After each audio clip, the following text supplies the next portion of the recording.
Good evening, Bridgeport. Thanks for coming out tonight. It is 7:37. This is our February 10th meeting. We are called to order. Please rise and pledge the flag.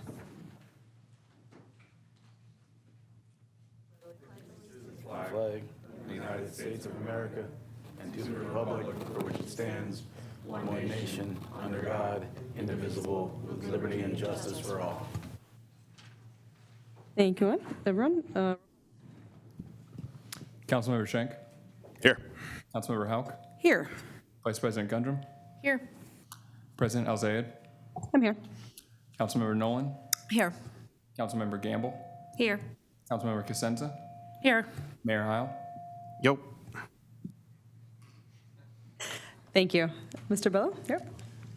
Council was in executive session from 7 o'clock until 7:34 this evening discussing real estate and personnel matters. Thank you so much.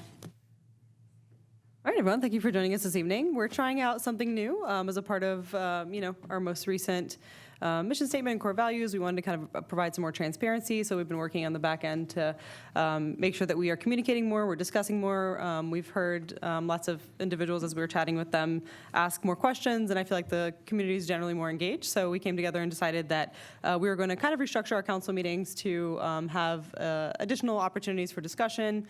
So what we'd like to do this year is have two separate meetings, a council meeting towards the end of the month and the beginning of the month. Our first council meeting will actually be a working session combined with a council meeting as needed.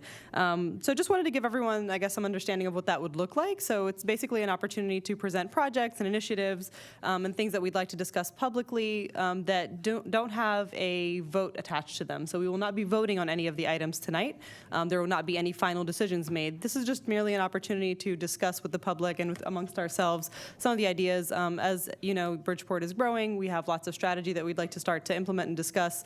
And with this growth that we're seeing, we'd like to make sure we're doing it responsibly, transparently, and that we're providing an opportunity for engagement from our fellow residents and neighbors as we kind of move through this space. So feel free to ask questions. It's new to all of us. Well, to myself. I'm sure others have experienced it. But I'm excited for this kind of next chapter and excited to hear everyone's feedback and thoughts and to kind of work through it together. First up here, we have a discussion for amending Chapter 470, Solid Waste of Bridgeport Borough Code. The idea here is that as a part of Bridgeport's growth, we'd like to make sure that we maintain a safe and clean space. Obviously, there's complaints across the board for different reasons.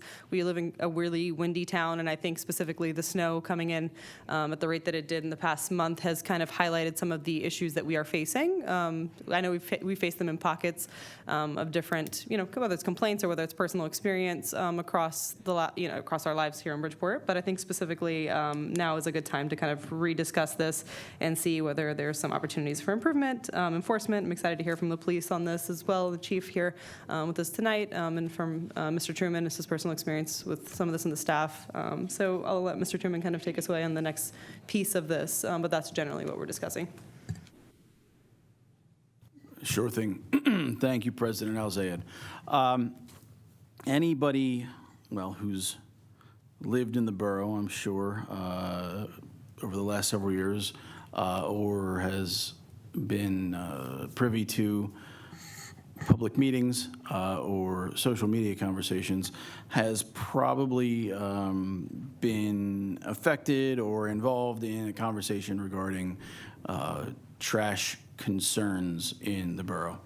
There are certain areas of improvement or concern that we as a governing body for many years have been discussing and trying to find improvements and ways to resolve. Namely, and these are recurring concerns, namely the placement and storing of cans on non-collection days.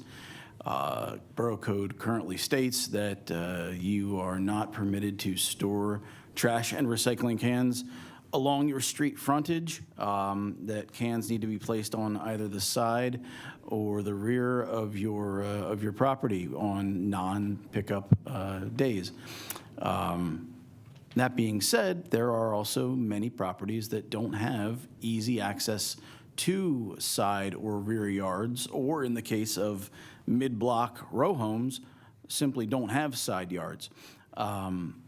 So that is it's a challenge for residents with placement of their cans, and it's a challenge for borough staff to effectively enforce code compliance. And it's a challenge for elected officials on, what direction to deviate on policy. Another concern is cans without lids, overflowing cans, and loose trash bags just being put out.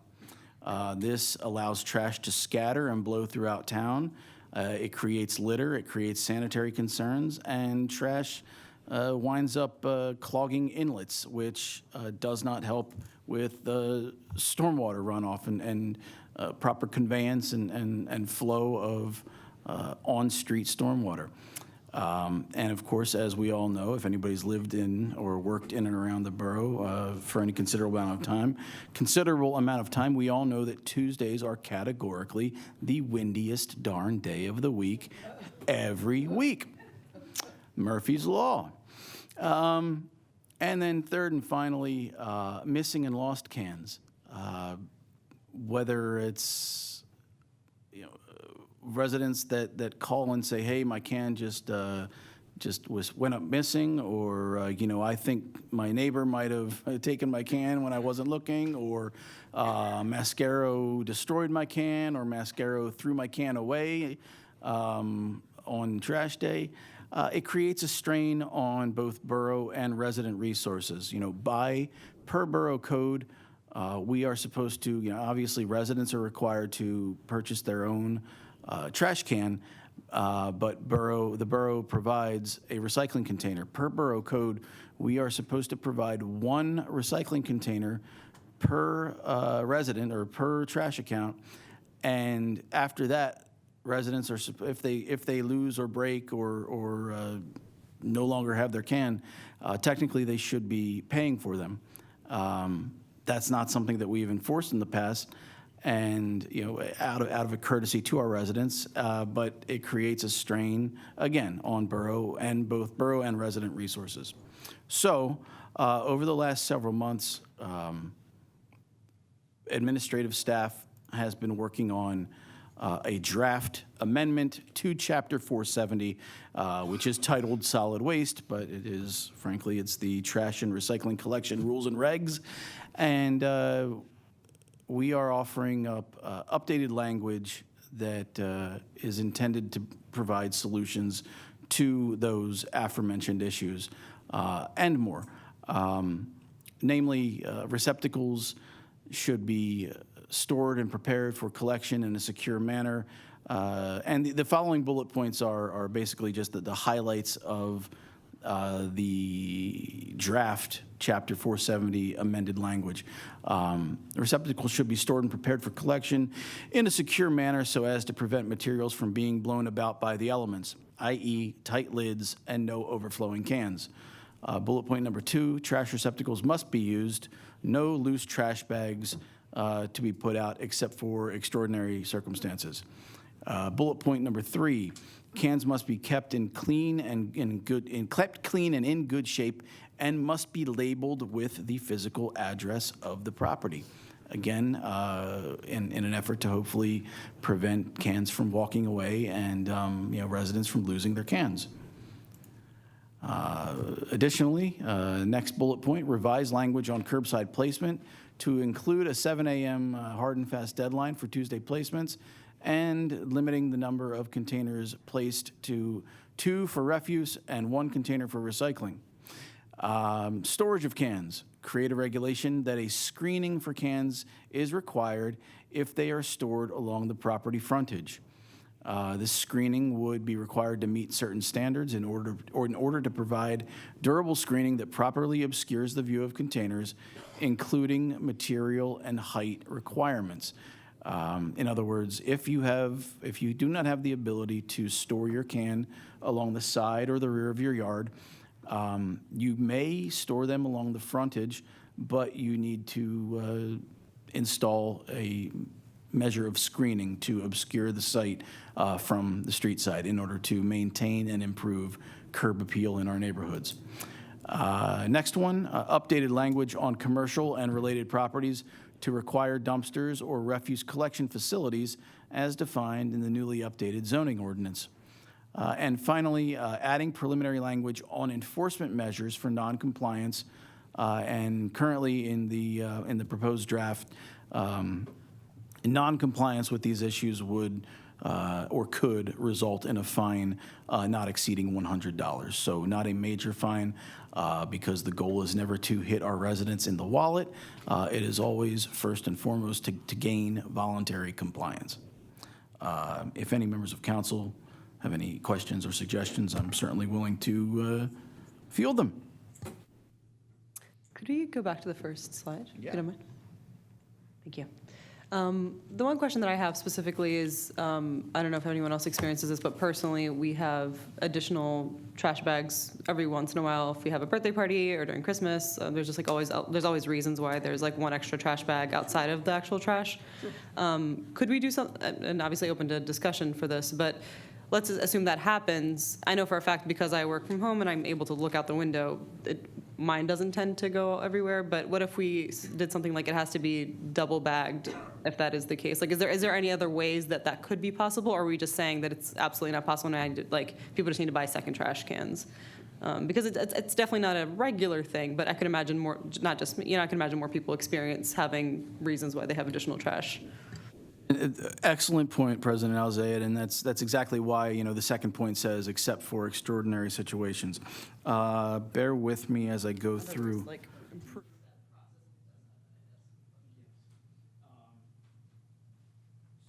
What's being suggested is, under collection placement, point number 7, when placed at the curb for collection, municipal solid waste may be stored in durable plastic bags on an as-needed basis when such waste exceeds the limits of the reusable containers, your trash cans, or impedes proper closing of the container's lid. Right. As long as the plastic bags are durable, watertight, and properly cinched closed to prevent the scattering of its contents. So what we're, when we canvass the town on trash day, what we're seeing a lot of is folks that are only, and it's certainly not the majority, but it's enough that it's created an issue.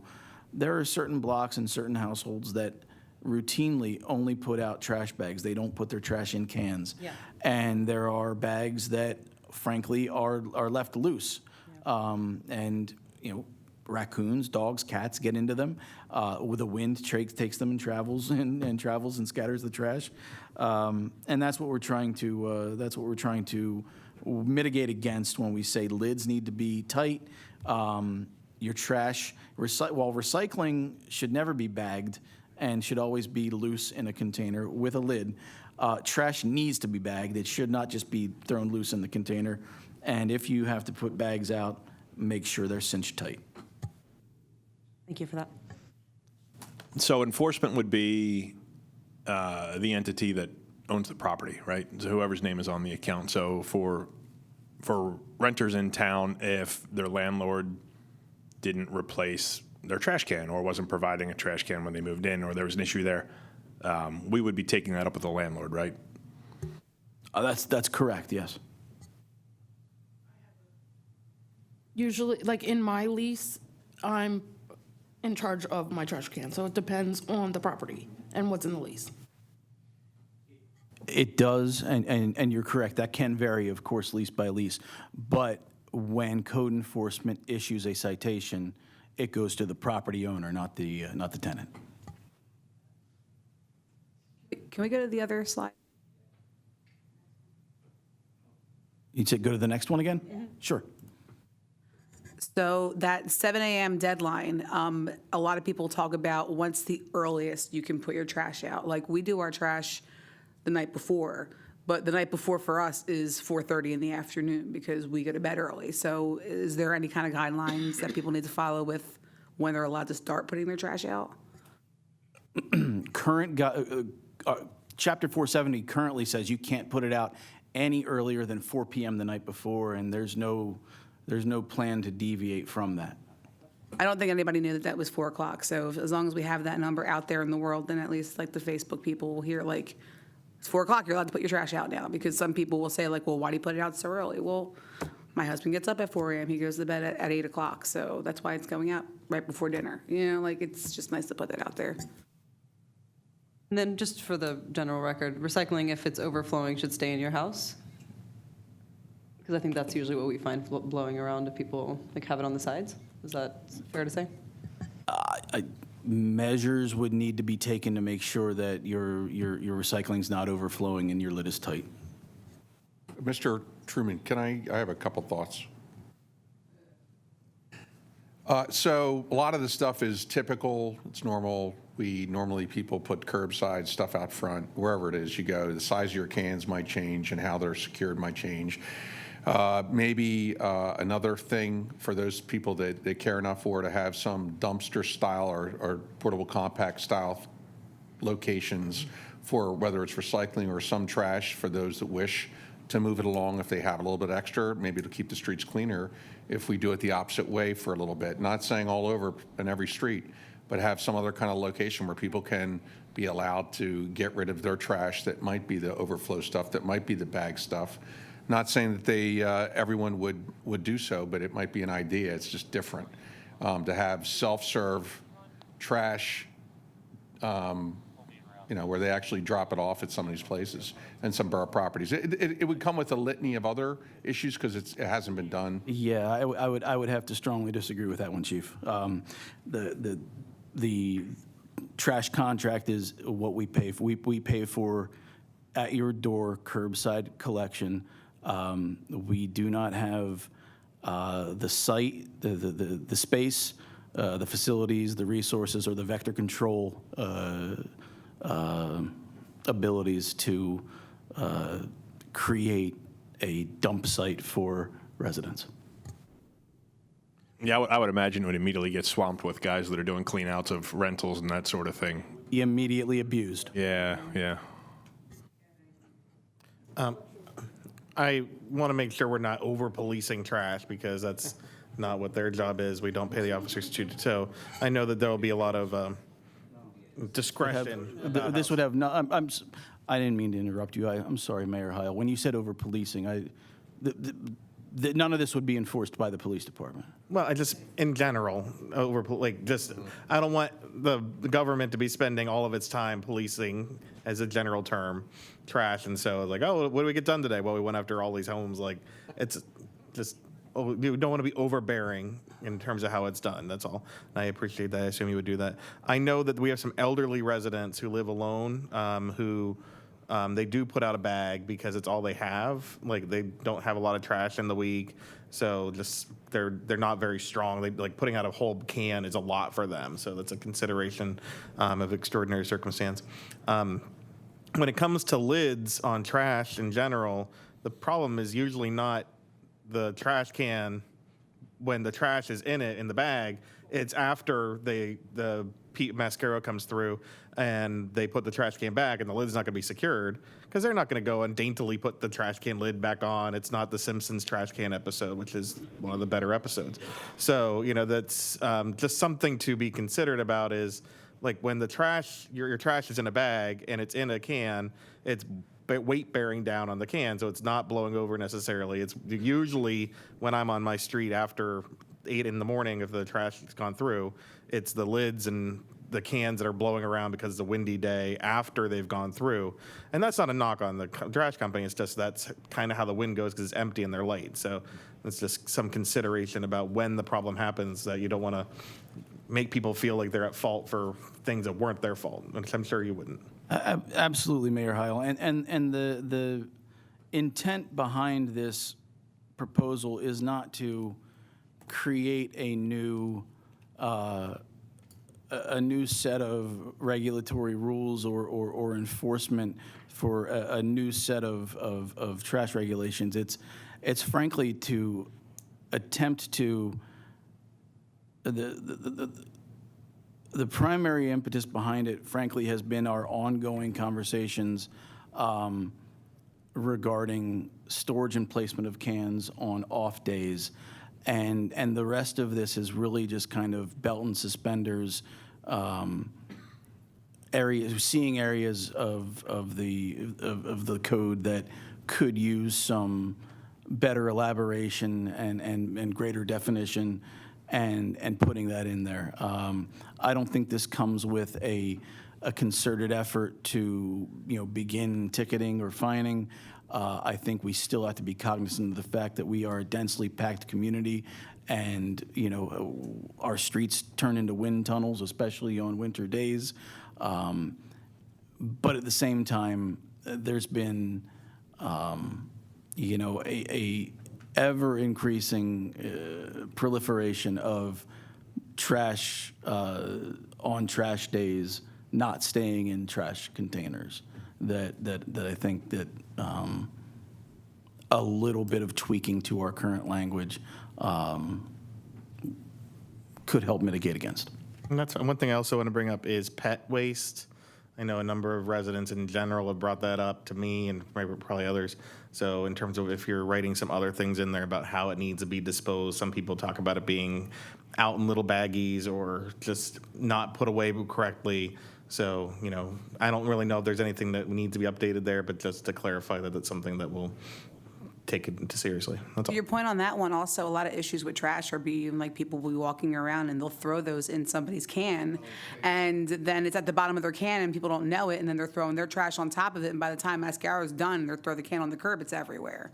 So again, if we can't implement people to not use somebody else's trash can, but that really is the main issue, is people putting trash where they're not supposed to, in trash cans. It's kind of weird to say it, but if it's loose trash and you're putting it in somebody's residential can, the odds of that ending up on the street are higher, just because. I mean, could we increase the fines for when people are found? Like, I know it's hard to find, but if there isn't video of someone actually, like, not picking up after their dog or putting it somewhere, can we increase the fines to, like, deter people from doing that?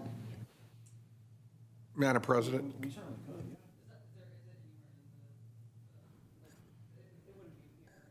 I mean, I think that would be more in the criminal code. That would be a littering.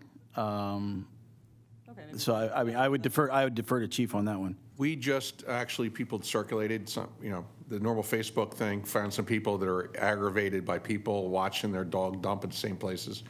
And we actually caught them, and we got them for 4 different things. So 4 different piles? 4 different occurrences. So we followed up on it all. And there are, the consequences, I think it's a sliding fine, but it starts off at $25. But by the time, unfortunately, because of government, the cost for every citation, the first thing can go in like a ticket, and then after that it goes to citation, can be costly, with the fees. So probably the worst is, seeing yourself on Facebook and then have the borough say, well, that person was identified and they won't be walking their dog, and they won't stop their dog when they walk it that way. I did notice there was a comment to not exceed 96 gallons for solid waste. Is that a practical number? That seems like a large volume to be moving. If our recycling containers are 65 gallons, is that for commercial properties, or, because residentially, I think it would be pretty difficult for the trash guys to move 96 gallons of trash. So a 96-gallon, if you've ever driven through, if you've driven through Upper Marion and you see the whitetail containers or the big hoppers, those are 96-gallon containers. Our recycling containers, the maroon ones, are slightly smaller than those. Those are 65 gallons, and the rationale behind it was we put the maximum can size of 96 gallons because that's about as heavy as a guy on the back of the truck is going to be able to lift. But those trucks also have the hooks on the back that lift and dump. So provided, and almost every 96-gallon can is going to have wheels on it anyway. So the guys on the back of the truck would be able to roll it to the rear of the trash truck, set it against that device that lifts and dumps, And that should be, that should be reasonable for a reasonable expectation for them to be able to manage and maneuver. Yeah, that's a standard size can. That's a standard production can. It's the large ones with the hook on it. I have, excuse me, one more question. The screening, my brain is picturing like chicken wire, but I know that's not what it is. You could do like fencing or something like that. Would that be like, would you go more into that for whoever to? Can I add on to that question too, just Sure. so we don't have to repeat it? Are we legally allowed to have like recommended style, like obviously not enforceable, but like here's some recommended examples of what this looks like posted somewhere, or is that something that would be fishy? Because I feel like I think people need to see what we're asking for a little bit, and obviously there can be exceptions, but it might be good and easier to implement then. I think both of your questions are heading in exactly the direction that this language was thinking. Yes. Initially, I think one of the reasons that we have batted this conversation and this update around for so long is because we've been looking for a way to implement some sort of across the board design standard for that screening. Because, and it's funny you said chicken wire, there's been conversations where, where we say, you don't need to go out and buy the best and brand new, white picket fence, but we also shouldn't, we should do something to ensure that people aren't making their screenings out of busted pallets and chicken wire. Yes. Yes, I think that if and when this does go through, there should definitely be an education component to it with visual aids and examples. Thank you. There is a property at Ford and Rambo, I believe, that does have like a little mini half sheet of picket fence, kind of hiding their trash cans and recycling bins that they have out front, and it does look nice. I mean, you can obviously see when you're driving by that there's trash cans and recycling bins behind there, but it does look nice. So that could be, an example. And I'm just wondering if we're going to require. I mean, we have one of those toter containers that has the attached lid, and those are like the resin that's more expensive. But I was just looking at Lowe's and Home Depot's website. There are trash cans that are just like basic plastic, but they do have the attached lid, so we wouldn't be as worried, with the lids getting lost on trash day. But for enforcement, would there be any sort of leeway time for residents, so we're not giving them an undue burden of you're gonna. You have to go get a trash can by this date or else you're going to start getting fined. I just want to make sure, maybe for me, a $30 or $50 trash can is not that big of a deal, but for some residents, it might. So I'd say I don't want to put in, I think that we all should have some more uniformity with our trash cans, so we're minimizing trash blowing around on Tuesdays, but I just also want to make sure that we're not putting a fast, undue burden on anyone right away. To your point, Councilwoman Nolan, yes, I think that a grace period can be baked in. Yes, and again, ultimate adoption of this, is not going to come with any visible or demonstrable spike in citations or tickets being issued. It's really just, I think folks will see that it'll serve to maybe clean up some of the pre-existing problematic properties that may already be prevalent in town. This is not meant to go to Mayor Heil's earlier point. The little old senior citizen that only puts out 1 or 2 bags of trash, but does so dutifully with well-cinched, knotted bags. This is really just a minor revamping of Chapter 470 to give us a little more regulatory guidelines and protection against mitigating against the proliferation of trash that is a challenge in a densely packed quasi-urban community that we live in. Could we also look at, I don't know, I can't find it online, so I know Mascaro's sells trash cans. Could we also find out how much they are, and if we, like, if people want to get together and buy it in bulk, would it be cheaper? I think that like Megan's, Councilmember Megan's rain barrel initiative was a perfect example of this. Like I remember just like if we could learn anything from that, like we bought them in a bulk capacity, like it was cheaper because of it. And then we were, not to get us too involved in that, but I think there's something there that we can probably play. I like that idea a lot because I think that the rain barrel project was great and people used them and it was cheaper for everybody. So maybe if we have some level of like, hey, there's 100 people that want trash cans, it might be able to get it at a discount rate and help people out. But I mean, yeah, maybe a conversation, but. I do want to make note, our pre-existing code already does require that trash cans be lidded. So this is not a new, this would not be a new regulation.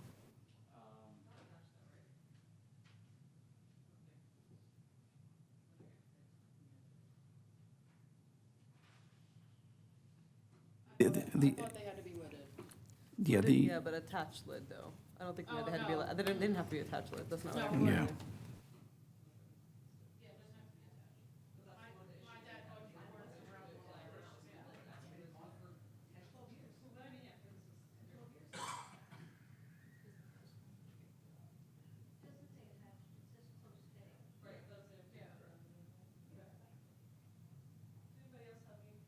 Additional questions? The public have any questions for us this evening or discussion? Yeah, come on up, maybe your name and address.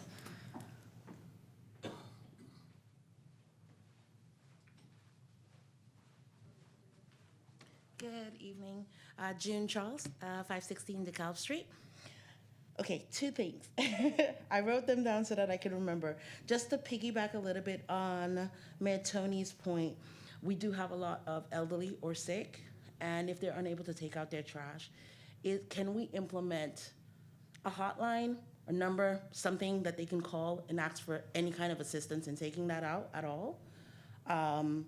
That's my first point. And the second point is to the lidded or attached. I don't know if you guys have seen how mascara throw the containers. So if they start off being attached, they will become lidded because they just toss them. So I don't know if that makes much of a difference, but that's just something that I've noticed. Thank you, June. June, would you, just to finish off your thought, for the hotline, not sure if if someone calls the staff, then I'm sure we can like address it, which I encourage people to call us in general if they have any issues. I'm happy to like redirect them. Do you think you would be willing to be a center space so if someone can't get any help? So, in that case, can we direct anyone that has that specific issue of like you're an elderly person in town that does not have the ability to deal with their trash? I know personally, I know a couple of us would probably be more than happy to coordinate that effort outside of the borough so that I we're have a not adding full more list of stress. people that want to help. Yeah, so we're not adding more stress to the current staff, which is, we have a couple of people here that are doing lots of work. So I think that if you have that issue, call June, she'll connect you to me, or vice versa, call me or email me and connect to June, and between all of us, we'll figure out a way to help you and make sure that you Absolutely. get that ability. So we kind of have been doing that already. Yes. Just as part of being in a community, but just more efficiently let people know that we are here for that purpose. Yeah, and thank any you. other thing that they need. Thanks for offering out. Appreciate it. I don't want to continue to reference Trash of the Titans from The Simpsons, but I just wanted to, and I'm being serious, I don't want to overpromise when it comes to trash. Just it's like people should look out for their neighbors, but once we set up a system where people kind of expect that people are taking out each other's trash, and then it doesn't happen, then it's like we set up a high, so just be We're wary. specifically elderly and the specific situation that you are, so. But just like, I'll look out for my neighbors and you look after yours in general, but Yeah, but there's if you a guys lot have of any issues, elderly. for sure, reach out to June or me. Just be careful about overpromising. I am Arpita from 73 Continental. So today someone have thrown their poop bag in my recycle bin. So, oh, sorry. Yeah, today someone have placed their poop bag in my recycle bin. So I don't have any dogs. I don't know how to deal with that, and I don't have any cameras. So I don't know what to do at that point with that poop bag. Yeah. So I'll tell you what I do with my Specifically, I use bungee cords, and I bungee cord them like to a fence or whatever, or I bungee cord them shut. This way they can't just plop it in. They'll look for an actual trash can to do it, because they can't with one hand open it and then, and hold it all. Yeah. I bungee cord mine shut or tie it so that, when you're not using it, it's shut. Yeah, I don't know if that's gonna help, but Yeah, because Mascaro just like emptied today, so it was sitting on the curb. So by the time I went to pick up, I saw a poop bag in that. So Mascaro actually removed it from your recycling and then emptied your recycling? No, it happened after they. Oh, it happened afterwards. I'm sorry. Well, I'm sorry that happened to you, miss. Yep. Yep, that's all. Thank you for letting us know. Yeah, I mean, if you have any thoughts about it, we're happy to listen, but I'm sorry that happened. Police common courtesy. Do we have receptacles around town? I mean, I know I'd seen some down by the river, but do we have more dog poop receptacles, or? I feel like there's only just the one or two. Right, but I'm just saying for people to put it while they're out walking. they're supposed to They- bring they it should home just- and put it in their own. Well, that's what I'm saying. I mean, I agree with you, but I'm just saying it's not happening. It's definitely not happening. They should just put it in a, if they're near them, they can put it in one of our many borough trash cans that are on the Or they can street. take it home. Yep. And for that instance, that's in the development, so it wouldn't be ours anyway. So it's an issue to bring up with, we'll reach out to the HOA and we'll back you up, we'll advocate for you. I can't promise, but.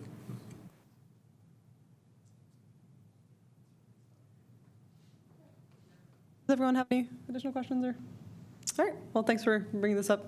I think it's a great discussion point. Thanks for talking trash with us. Thank you for all, thank you for all the feedback, and I'll take it under advisement and bring it back to you. Thank you. All right, thanks everyone for your thoughts here. Again, we are not voting on anything today, we're just chatting, so we can move to the next discussion here for an idea generation for Front Street Pocket Park project. So we'll be chatting about one of the properties that we acquired, a potential for having a park there. We have grant money, as you remember, that our wonderful staff has acquired for that, upwards of about $1 million to redevelop the space into something that's beautiful for our area. And we have some ideas we'd like to share with you.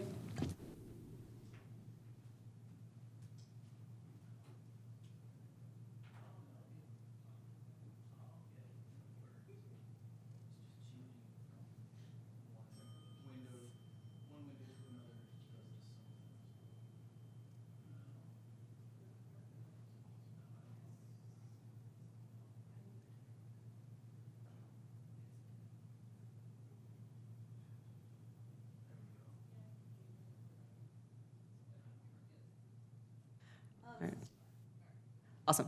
So I'm going to just kind of give my thoughts quickly. We put a presentation together based off of some feedback that I've heard across, for probably the 2 years that we've discussed this.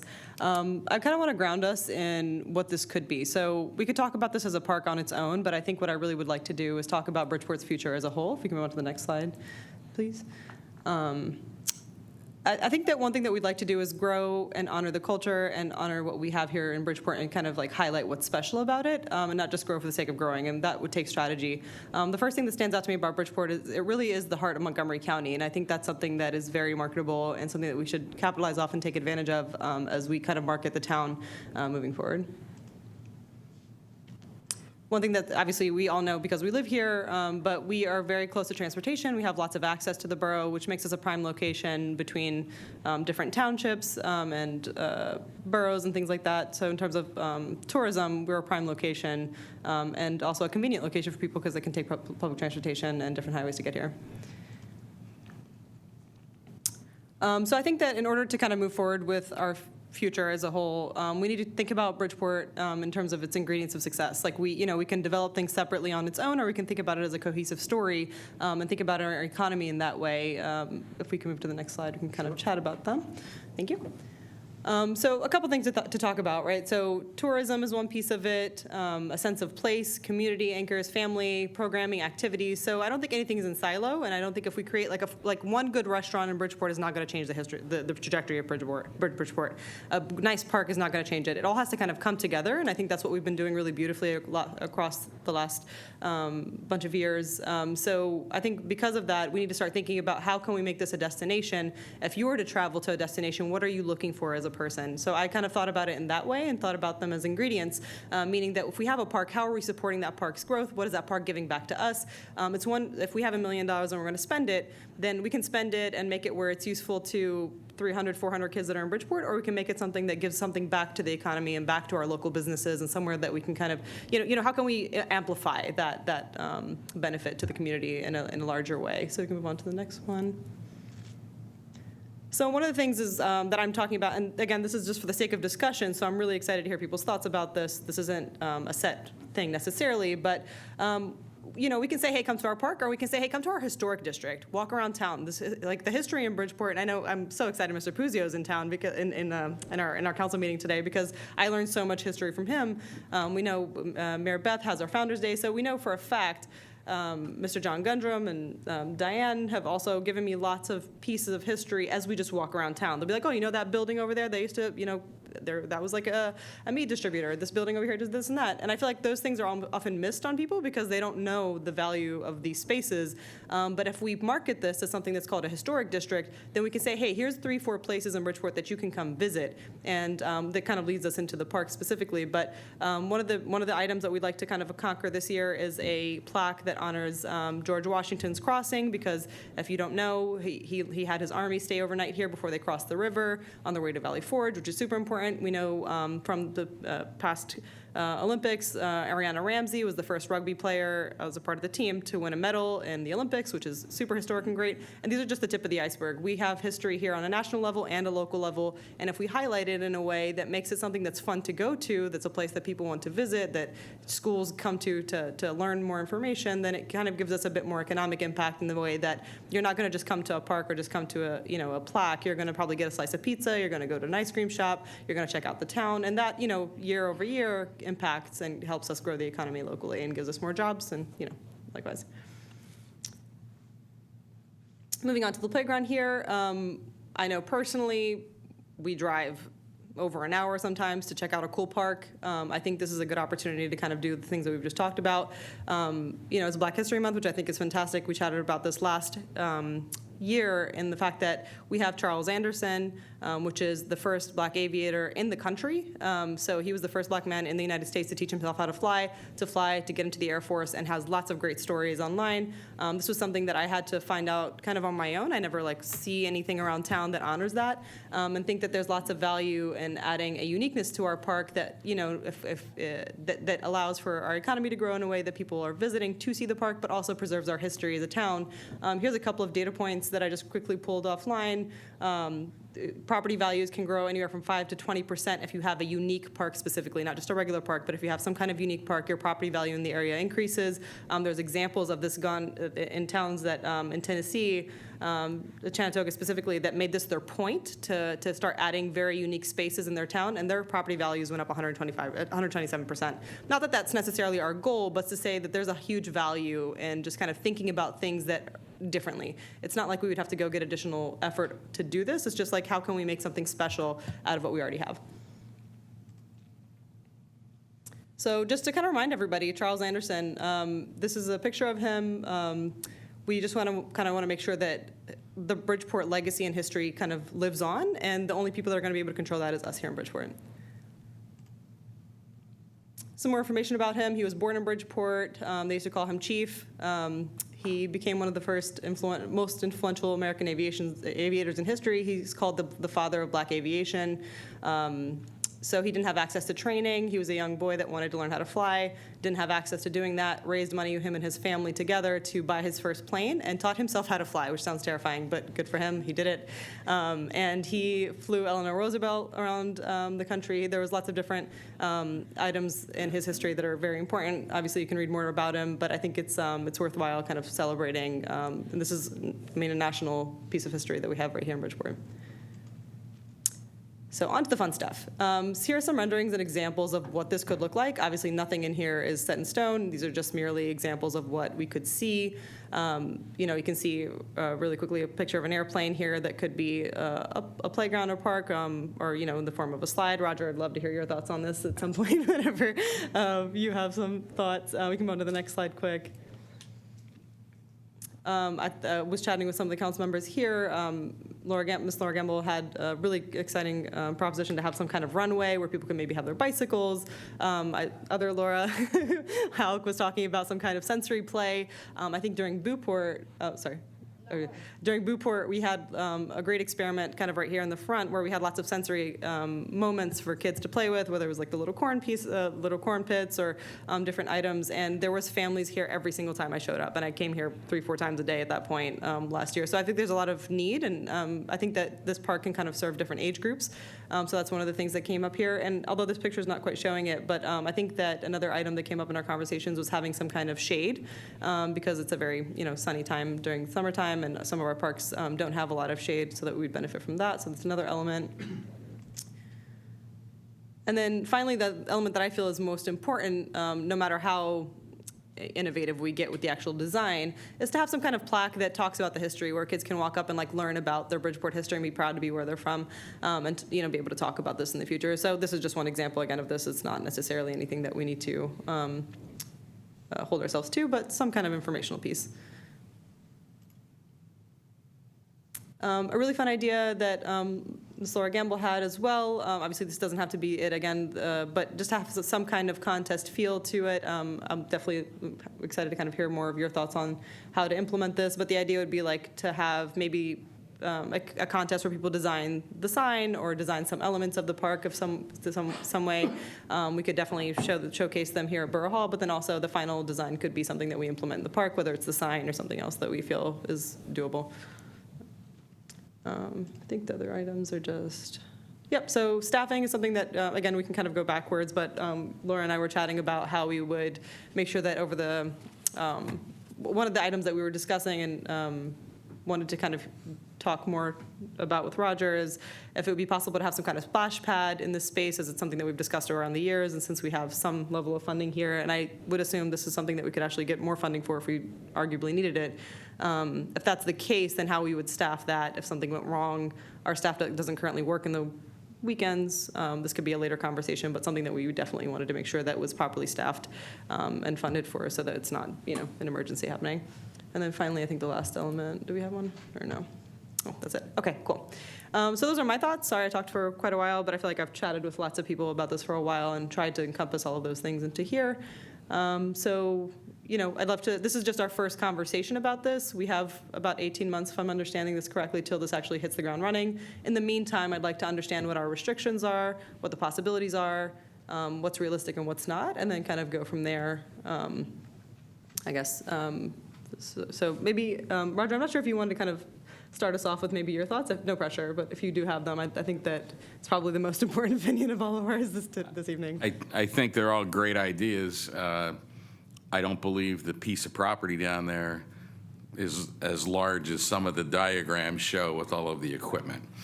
And there are some restrictions to the grant. Type of service, or surface is restricted because it was a former FEMA buyout. Like I said, I think that's a small park. That's why we were calling it Pocket Park, and kind of limited, I think, to what we can do down there. I mean, I don't know. Keith and I will have to dig through the grants. I don't know if it's possible to transfer any of those grants off of that piece of property, in order to spend that money somewhere else. Because there's a lot of money for a little piece of ground down there right now, and I think it can be made very extremely nice, and we can incorporate a lot of those ideas. But I don't know that it has just the square footage to do a splash pad and swings and other things like that. I mean, I think that's kind of limited. They're great ideas for other places, I think. Awesome, thank you. Anybody else? I know that I sent you a thing where at a lot of parks, the benches are always really far apart from each other. So there should be like a seating area. Instead of spreading the benches all the way out, it should be like one spot, because we don't have a lot of room, right? So if it's all in one spot and there's a bunch together, or chairs, or however we do it, so that the parents that are there, if there's a play date, one's not here, one's not there, but they could still see the whole park, because it's small enough, right? That would help with teenagers too. They could all sit together. So I have to ask Roger, knowing the space down there, like, what kind of, in your mind, visionary, what kind of equipment would work space-wise? Well, there's types of equipment that are made just for compact parks, where they tend to be smaller in square footage and vertical, and have slides that would come off them, that kind of thing. What I would recommend, I have a consultant that I work with, General Recreation, and there's a handful of other companies that do that, but I've worked a lot with these guys, and they'll come in and sit down with you. So, I mean, I would recommend you form a little ad hoc committee or something like that, and we can bring these guys in, and they can make recommendations, and they have experience. They do this all over the place. And there are some federal standards and regulations where you can't put swings too close together, or, you know, that kind of stuff. And they know all that. I don't know that off the top of my head. They do that day in and day out. And they can show you all the different product lines, and they can all be customized, and the colors can all be changed. And they can sit down and take your ideas, and they may be able to apply some of them there. Again, but you're looking at a small footprint down there, so it's hard to get very elaborate. But they do make specific, I used to call them jungle gyms, but the things you climb up and you come down the slide and you swing off them. They make those for small pieces of property. Roger, do you have any idea of, like, I guess one of the questions that we were all having as we were discussing is, what's the price of the bare minimum, like, infrastructure cost? And then what do we have left over for equipment costs? This doesn't have to be answered now, but, like, you know, if we have, let's assume $800 to $1 million, then, like, what percentage of that is really going towards being able to purchase equipment? And then that way we know how much money you have to customize, I guess, you know? I don't have that in front of me, but I think in the grant filing, we had separated equipment and infrastructure costs. It'll be a challenge to spend $1 million on that piece of property, I can say that. But I think then our conversations will be a bit more informed with as the consultants come in, or, you know, the vendors come in to say, hey, this is how much money we have, this is how we'd like to spend it, give us, like, your general range of what's possible. And like I said, I believe we did a breakdown of that was in the grant. I don't have that pulled up in front of me here. According to the project cost that we submitted for our original application, the one that got us $817,000 in funding, about $500,000 of that is earmarked for site work, whether it's the parking lot, the sidewalk, the wood chips, the seeding and grading, trees, street lights, parking lot lights and security cameras, curb and sidewalk signage, things like that. $500,000. And they were So that gives us another 500. They were placeholders based on Correct. schematic. There was no final decisions made. You know, we put a couple of parking spaces in down there and all that I don't know that would be necessary on the property, because I think that's a wasted space.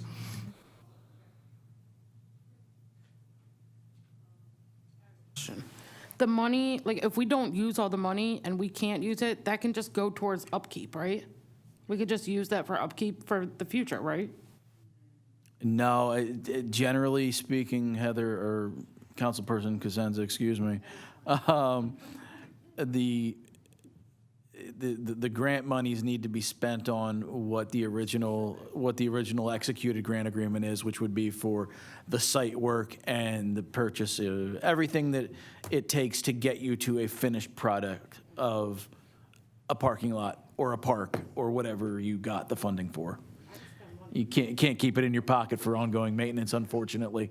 I think when it comes to playgrounds and playground equipments, I think we might be surprised at how fast we can spend $800,000. I really love the idea of having like a themed, like a cohesive themed playground equipment, but I think we also just, like Roger said, it's a small footprint.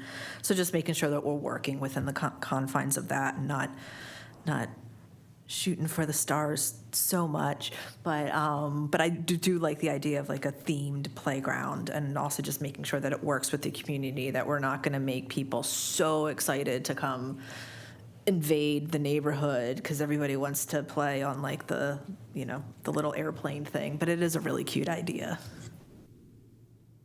We do. The bottom line is, though, we have $1,017,000 in grant money for a very small piece of land, as Roger noted. So I think we can make it the best damn pocket park that the county's ever seen. Yeah, no, I think that's wonderful. I think one of the things that, Laura, you mentioned to me that I think stood out to me is if let's assume that bigger pieces can't be turned into an actual airplane, like you have like lots of smaller items that can be themed in the same kind of, like the little things that you sit on. Yeah, control towers, like the paint on the floor. And then also I really like the idea of having some kind of sensory board, like boards on the wall of sorts, like maybe even around the fencing where kids can go and like push buttons or like, mess with stuff, like just to have like toddler level things around the perimeter. So there could be other ways to kind of get creative. Again, I'm not the engineer or like the designer. We can absolutely, with what our budget is, we can Right. make this, I mean, like little details will add up. details, but right, they're- that's what I meant to But say, it's like, yeah. those are little details are what's gonna make it so much more special. Yeah. In the long run. All right. It doesn't have to be a full plane, too. It could be like the cockpit is here, and then this is another structure that looks like the middle of the plane, and then the wings are on the side. Like, there are a lot of different ways that we can incorporate that. I think Rather Roger than had a just really good having idea something with an ad hoc committee to start to chase down some of these rabbit holes. So, we don't get too deep in this conversation, and then, the first time we meet with the engineer, we say, no, none of that works, and then we have to go back to the drawing board. But I think these are That's never gonna happen. the first thing, like, guys, come on, get serious, get a professional in here. No, but I love the theme idea, but I definitely think an ad hoc committee to start to talk to the engineers and all of that at this point would be great. So we just don't spend too much time here on conversations that aren't going to come to fruition. Yeah. Roger, is there any chance that you could like float the idea to 3 or 4 vendors that you feel comfortable with and say, hey, we're going to have in the next couple of months, we'd like you to come present this theme, if everybody's in agreement at least, and just kind of see if we can get those conversations started? I would think it would be more appropriate to go the other way, where the council comes up with a theme and we ask them to come in. Yeah, that's what I meant. with Like that. if you could just have, wait, I'm confused, thanks. I would think you would want more ideas from the committee before you pull them in cold, because they'll just come in and give you a sales pitch of everything that they make. If we were to go with the aviation theme, I was saying, could we say, hey, like we have this budget, general budget, can you come in and give us like what you have in your, Don't Sure. give them the budget oh, okay. Well, But do they change their pricing based off or of? drop the budget. Oh, okay, then I'm not sure. How would they, can they just present their best ideas? so first of all, most of these vendors are co-stars, so you don't have to follow all of the bidding process. Depending on what certifications they have, they can provide this to you directly, because the bidding process already took place at the state level. So it's not like a normal construction contract where you throw it all out there to bid. You can select the different pieces and you can go with different vendors. But I think you want to come up with, just my opinion, I think you just want more of a concept before you have them come in, or you have them come in and help you develop that concept.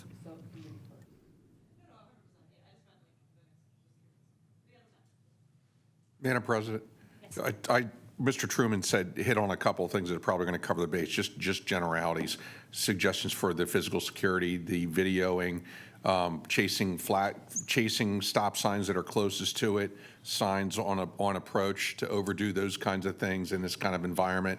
It's an urban environment, anything that's going to get and keep people slow down. So that place that is the magnetic focal point for kids is the opposite for everybody else. So they are so forewarned, so slowed down, and so videotaped with signs reminding people just to keep it safe. Thank you, Chief. Madam President, to go off of what Chief is saying, I think it's a really great concept. There is miscellaneous signage that's included in this breakdown, and I think maybe it goes without saying, but also liability signage for, whatever the possible playgrounds are going to look like, particularly if we're going with an aviation theme and we have kids out there, we want to make sure that there's liability signage to protect the borough. Yeah, that's a great point. Thank you. Just to add one more thing too, a lot of these play sets come with age guidelines, where if you'd want the theme of the park to be 5 and under, or 5 to 12, or something like that in those age groups, that's typically how you select. So if you would want to do sort of different age concepts for different parks across the borough, you could certainly do that too. Thank you. That grant that we have, will that cover security equipment? Like, that's all within the same grant? Like, we'll be able to buy all the equipment? Okay. All right, cool. Yes, Mr. Pizio, he'll come up. John Puzio, 100 West 7th Street, Bridgeport, PA. In spring of 2013, I went to Bryn Mawr College. And at Bryn Mawr College, they issued a stamp in his name. And I met a lot of Tuskegee Airmen that were there. And they have a foundation. And I have his card, but I have to look for it. And he never forgot where he came from. He used to go to Demetrius, and that's where I met him. He was good friends with the Demetrius family. And I shook his hand, and I walked him out, was talking to him. He told me he lived down there on Front Street. He was born down there and grew up down there. For, I don't know, a couple years he was down there. And this park you're saying, is it going to be on Front and Depot or Front and Second? Front and Depot. So that's where he was born, right around there. Street, I think, that's right there. It's called Anderson Drive, which is named after him as well. Right, and like I said, I went there to the ceremony in 2013, and they had a big article in the newspaper, Philadelphia Inquirer. I'll never forget, his daughter went on stage and said that Inquirer was right, that he was born in Bridgeport, not Bryn Mawr. Oh, there you go. Yeah, so I met his granddaughter and his son, Dr. Anderson's son and his granddaughter at Demetrius. So and like I say, he never forgot where he came from. That is very cool, Mr. Puzio. Thank you for sharing. I'm gonna try to get Thank that you. card for you. That'd be awesome. Even if just you have their name, I'm sure we could look them up too. Yeah, that'd be awesome. Thank you. All right, are there any additional comments or discussions on this? All right, we can move on to the next topic here. We have, the next discussion is our goals for police and fire committee. So we have a new committee, newish committee. I'm sure there's been different iterations of this across the years, but just to kind of chat through our first meeting's coming up this month, and we just wanted to chat through what the goals were and what the first maybe agenda items could be, potential ones. So I'll let maybe Mr. Truman start us off here. Sure, and I don't think that I don't think we need to belabor this topic. I think that just considering the fact that I don't want to say this is a new committee. This is a committee. The Police and Fire Committee has been in existence in Bridgeport for many years. Prior to my tenure here, and I've been here for 10 years. However, in recent years, it has not been meeting on a consistent basis. So, I think it's council's desire to, rekindle this committee and assign members to it. And the first new kickoff meeting for this committee is going to be March 12th. And I think so that the 3 members of that Police and Fire Committee that are members of council don't walk into that committee meeting, rudderless, so to speak. I think it would be helpful if there were some goals and expectations established, and that council and this committee could task me with contacting the other staff and officials that they would expect to attend these meetings, whether that's routinely or on an as-needed basis. So on the slide in front of everybody, the first point of order or question is, meeting attendees. And given this is a police and fire committee, I think logic would dictate that the mayor or police chief or other designee of their delegation makes sense. Again, because this is police and fire.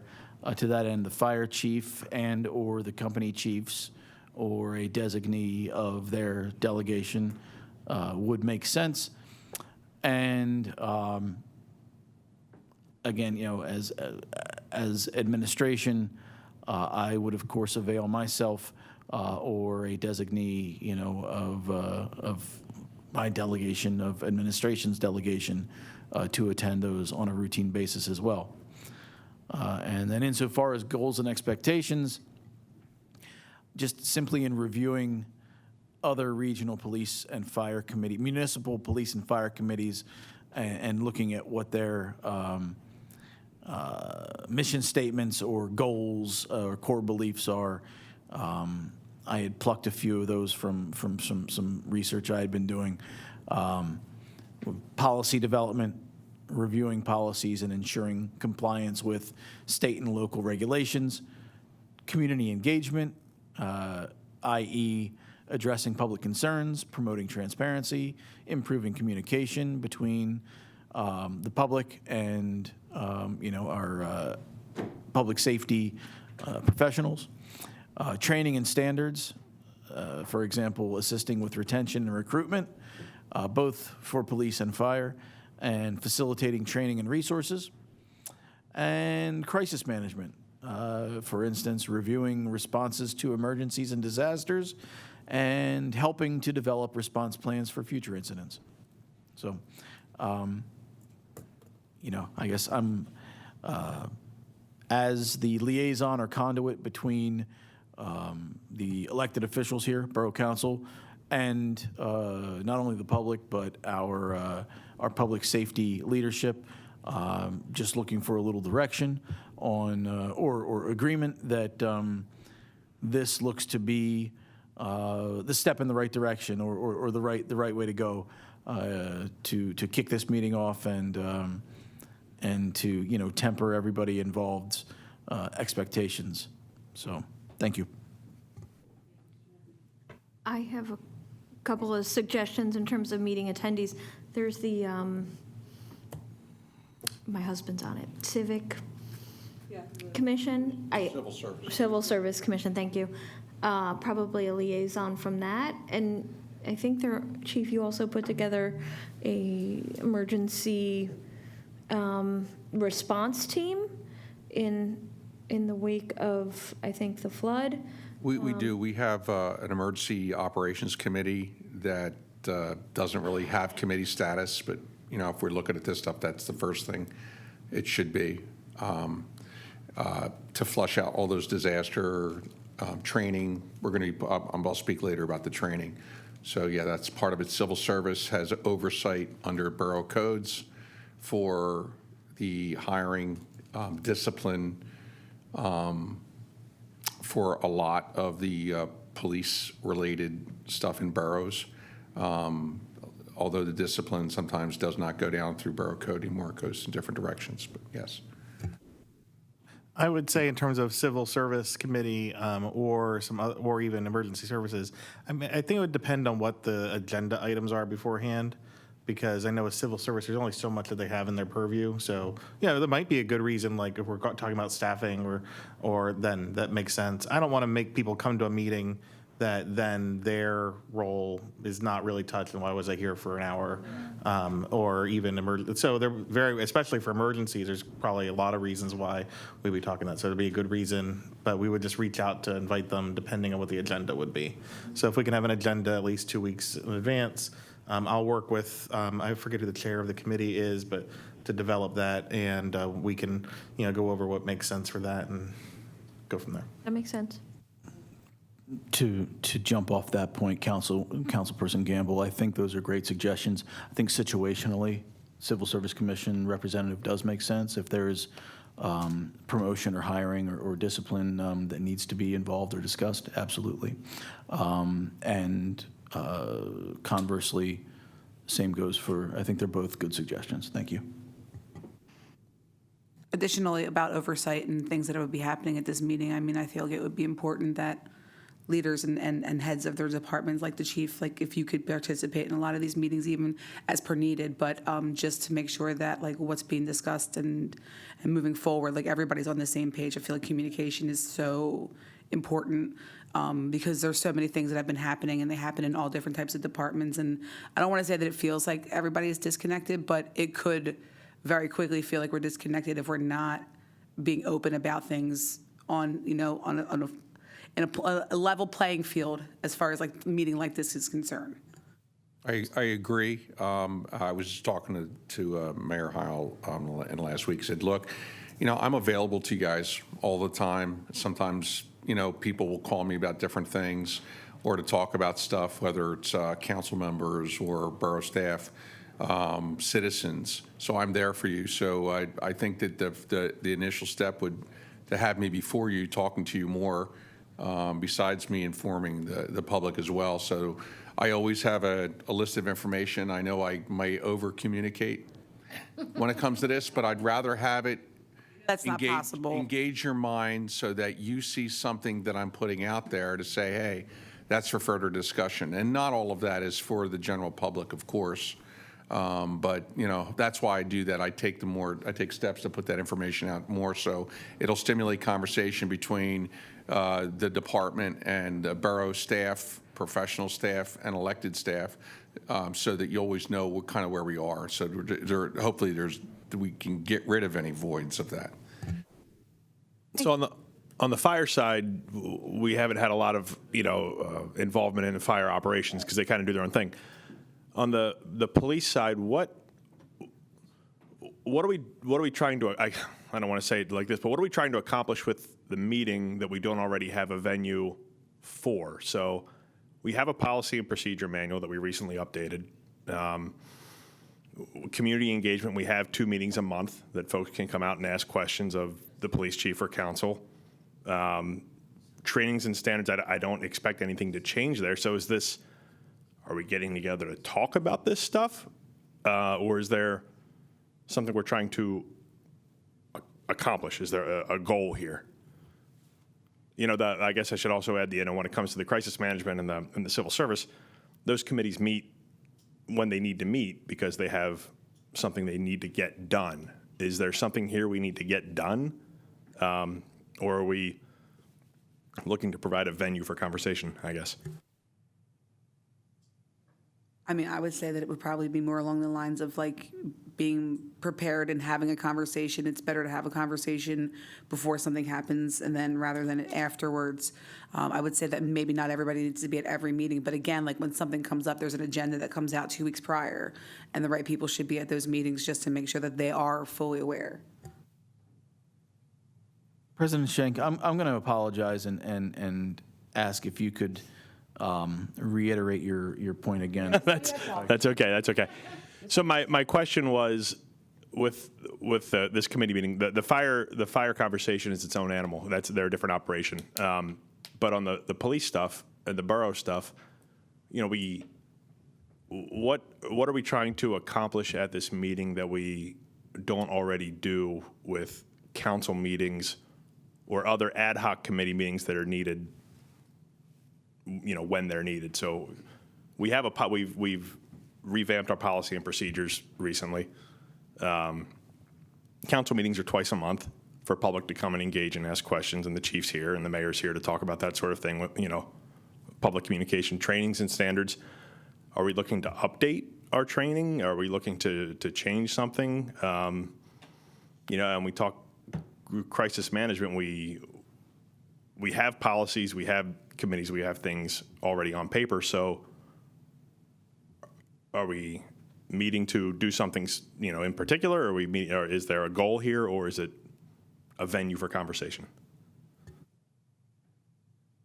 That was a very long-winded question. I apologize. No, that's okay. I guess I'm saying, are we getting people together for any specific reason for this, or, you know?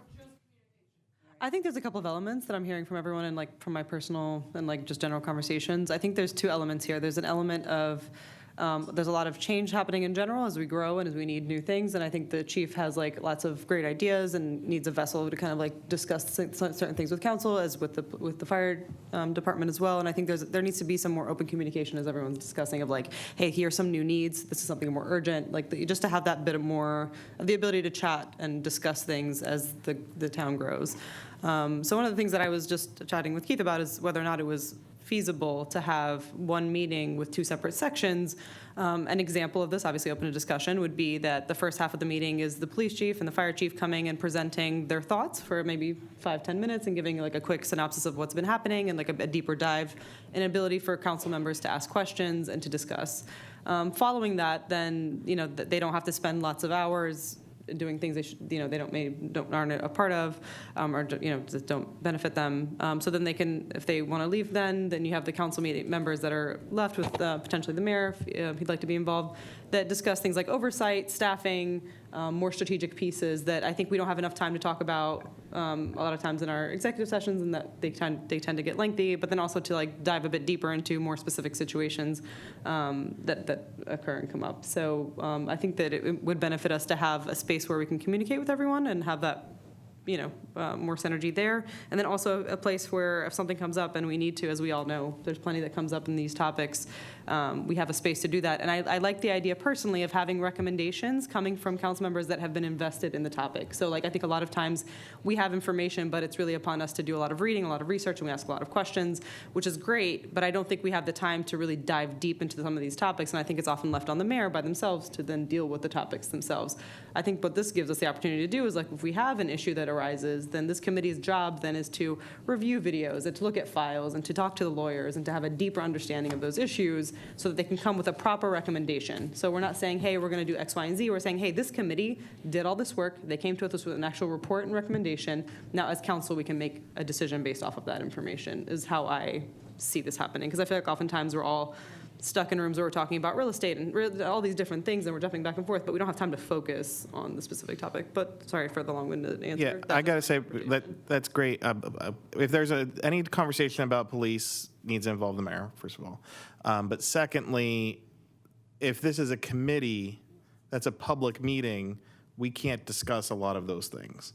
So, Yeah, I was gonna, So, it's I know when being on finance and planning committee, like especially finance, sometimes we've had meetings where we would say, okay, we don't have an agenda this month, so the budget's due. Let's not have a meeting in December. So that can happen in any of the committees. That can happen. Like okay, like maybe the events committee, like well, we already know what we're doing, so we can take this. That can always happen with any meeting. But if it's about staffing, or if it's about personnel, or if it is about like overseeing something that happened with the police, that probably needs to happen with discretion and not in a public meeting, unless there's a reason that it has to be in a public meeting. So, it's great if there's that committee and then like, oh, these three people plus the mayor should have a separate, like, in the middle of the day, come to see this thing because something happened with the police. I will be there to do that, whether it's a call or a meeting. But we just have to be very careful with a public meeting when we're talking about people's the police personnel and those kind of things and evidence and things of that nature. So I think, if this committee is going to start, maybe the mayor, the chief and I can talk about an agenda that we bring, and it could be like people could look at and say, okay, yeah, these are things we definitely want to bring up, and we'll talk about it just like any other meeting. And then, we can see how it goes from there that's appropriate for public discussion. Mayor Heil, I mean, fair points, but I would just note, the creation of a police and fire committee is not a groundbreaking concept. I mean, I'm not against it. Nearly every township in the area has a police and fire committee, and Bridgeport has had one standing for decades. To your point, absolutely, I think that just like every committee meeting or public meeting that the elected officials that sit on this dais take part in, there is a lot of discretion and judgment that needs to come into play with what is discussed and what is not, especially when public questions can come into play, and as everybody knows here, it's called public comment at the end of the meeting, not public interrogation. Residents are allowed to voice their opinion and ask questions, but the elected officials or whoever the participants are of that meeting are not always necessarily beholden to provide an answer, especially when doing so could be injurious to, ongoing business. So yeah, I mean, discretion and judgment is always going to be required when you face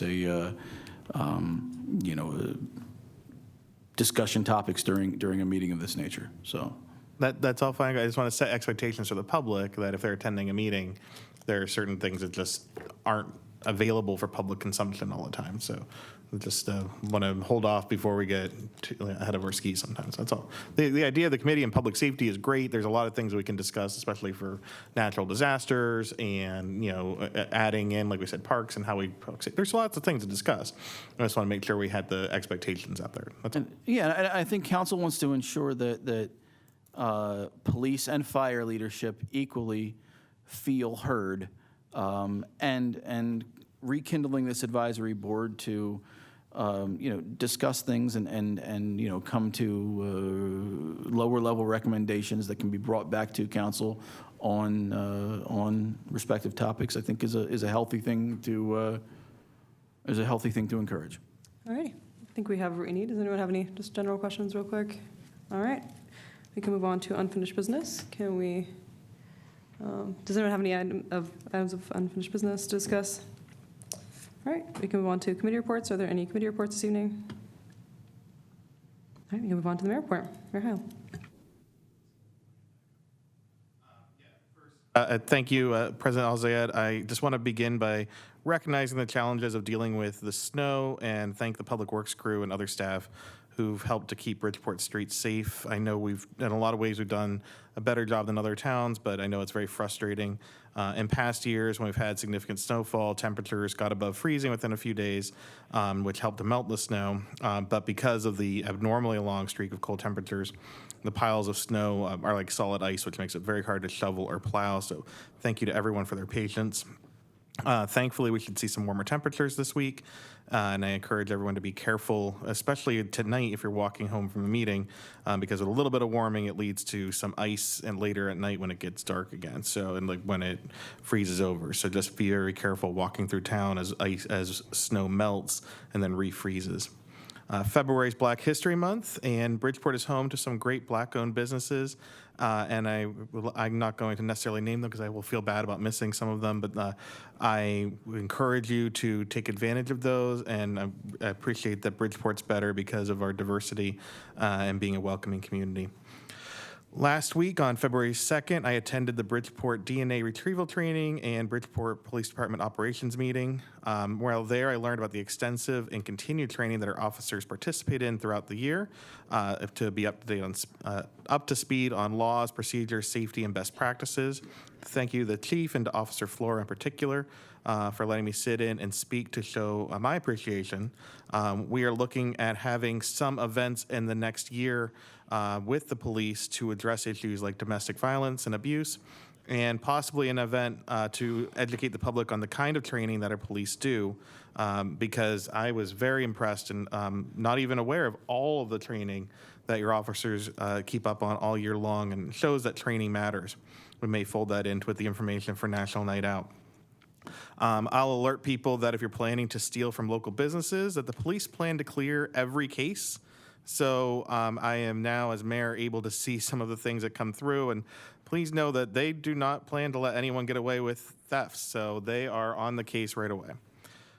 March 28th is Founders Day, so if you're interested in being involved, please message me or reach out to former Mayor Beth Jack-Sear, and that's if you have other questions about police activity and how they're working here in the local community.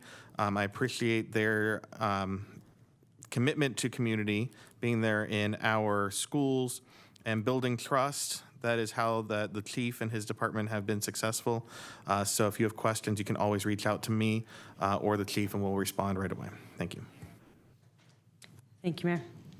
All right, move on to the chief's report. Chief. Good evening, Bridgeport. To mirror what Mayor Heil said, we had our meeting on DNA retrieval procedures. We're going to be one of the first groups in Montgomery County that are going to go with this additional layer. I won't get into details. DNA is all about details, but that's so we can clear more cases more actively across the boards. So when we arrest people, we capture DNA so we can build up a larger database. So that's part of it. We want to be able to solve more crimes. During that meeting, we also had someone from our CISM come out, our county CISM team. Police officers are people too, and these jobs are difficult, and a lot of times the work itself is difficult. The next critical incident that you go to is difficult. What you see can be difficult. What we may be called upon to do is difficult. So I had a representative from the county team come out there to integrate with us, just to remind each and every one of us that the police department are the men and women. It is not this building, it's not the cars, it's not the tools. They just help us do our jobs. It's the people. And just to remind people how precious a commodity they are to me and to the police department. We wanted to do a belated shout out to the Crossing Guard, National Crossing Guard Day. Mr. Puzio is one of them, one of the fab group of crossing guards. So I put out we have like a professional composite done with each of our officers, with our patrol squad, including with the mayor on it and with the crossing guards. So if you ever want to, you could stop into Police Department reception, or you could look on Facebook and see Mr. Puzio's kind face and all the rest of them. It's a lot of times it's a thankless job. They're out there in the cold. I'm thinking about them during this wintertime or in the heat, but mostly the cold, making sure our children are well kept, and they do an excellent job. So thank you for you and every other member of the Crossing Guards for what you do, John. Emergency overdose kit. So as the council will know because of my communications, a lot of different things. I'm now a member of the county board of, it's the COC, or Your Way Home. The federal HUD needs each county to have contacts on a board or commission, so I'm a commissioner now on that. While I was at training dealing with that and dealing with people that are training on hoarders, training on people with landlord-tenant issues, how to help people get housed, stay housed, and why are they not being housed. So that's another role that I was put into. But while I was there, I got 5 sets of emergency overdose kits, Narcan inside. Anyone that wants one, we may have friends or family members or whatever that are struggling in the household, keep it in a safe place. But that's what they're for. I picked up some extra ones, so you're welcome to grab one of these. 2025 statistics, I touched on briefly, but we had a 70% closure rate by arrest, which is phenomenal. January of 2026, our closure rates by arrest were 85%. It's the highest I've ever seen. Don't get enamored by that number because it can't possibly get higher than that. It's going to be lower next month. All of these different setups and trainings and programs that we've been involved in. I brought in Bodie DNA probably about 6 years ago. We had a robbery January of 2024 that we just got a hit on DNA for. Something that you would think is never going to be solved. Well, I'm hopeful to be able to come to you in the next few months and have an answer, and somebody else in a press release that thought they were going to get away with something that, as Mayor Heil said, they're not going to. We did have a theft of a motor vehicle from Rambo Street. Our guys actually caught them just after it occurred. They didn't quite make it out of the borough. They hit a snowdrift off of West Valley Forge Road. We swiped for DNA, and then I guess someone came and was talking about it, and we're going to do some advanced electronic techniques to capture that person's electronic data to lead us back to him and his smiling face. And I hope to be able to, in the next couple months, come back to you with the resolution of that attempted stolen vehicle and another attempt with his arrest. Parking spots. Chairs and cones, everyone loves them. Keep them inside your house or your garages. Don't put them out in front. It's unenforceable. We had a situation just today or yesterday where someone did that, and then someone's going to get cited for that because of how they responded to their neighbor parking in a parking spot. Don't be less than you are. Don't make yourself less over a parking spot. Be a gentle person. So that's an unfortunate thing. Bridgeport Police is participating in the Blue Envelope program. This is for people with special needs drivers that are on the autism scale. This way they can have a prepackaged amount of information, and if they get stopped, they can hand it to the police officer. It might explain who they are, how they are, what their condition or problems are, so that the police officer doesn't misdiagnose on a darkened street who this person is and why they're acting the way they are. So I'm picking those up this week for our participation in that program. Another training, ICS 200 level course, or 100 level course, excuse me. I think it's 3:3, 3:19, and 3:31. We're going to have 3 different 3-hour sessions. I made a mistake, believe it or not. I thought that they had to be for all 3 sessions.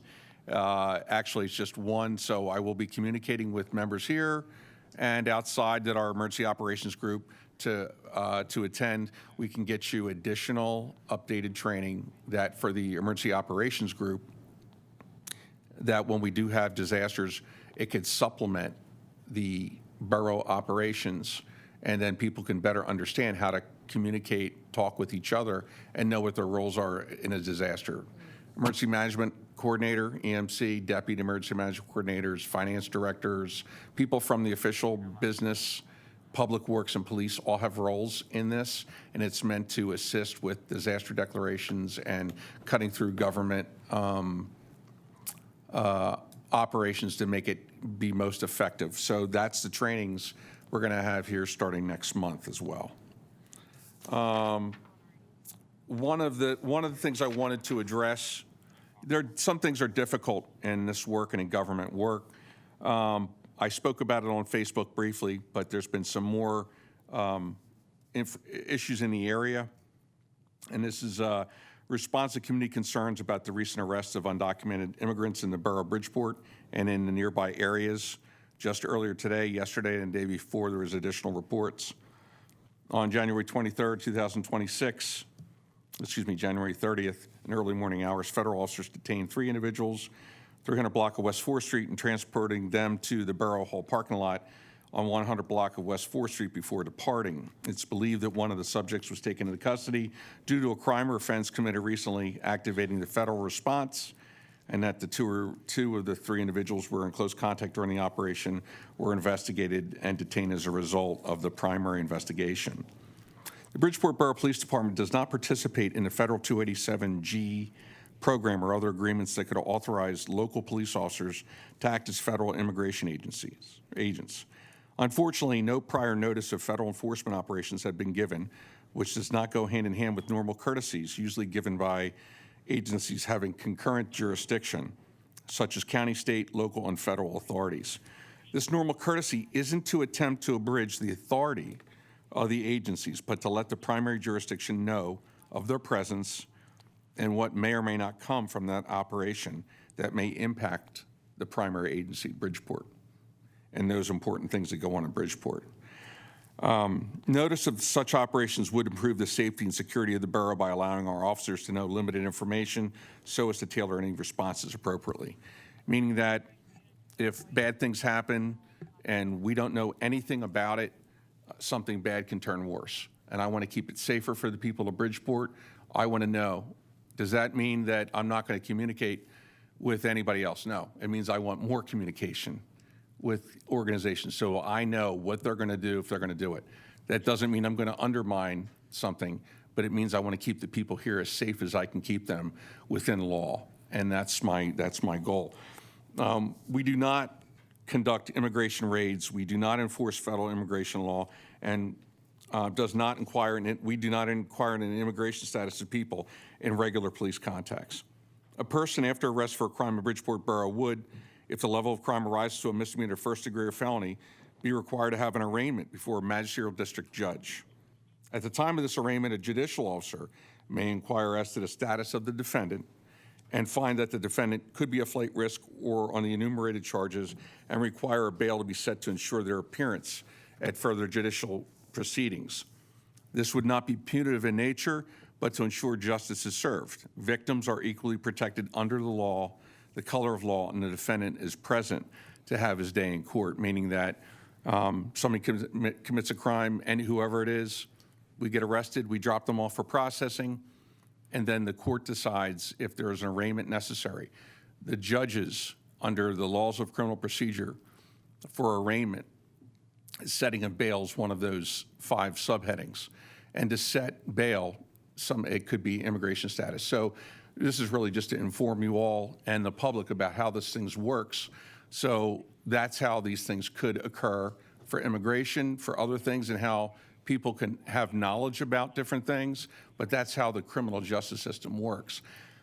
Bail's not supposed to be punitive.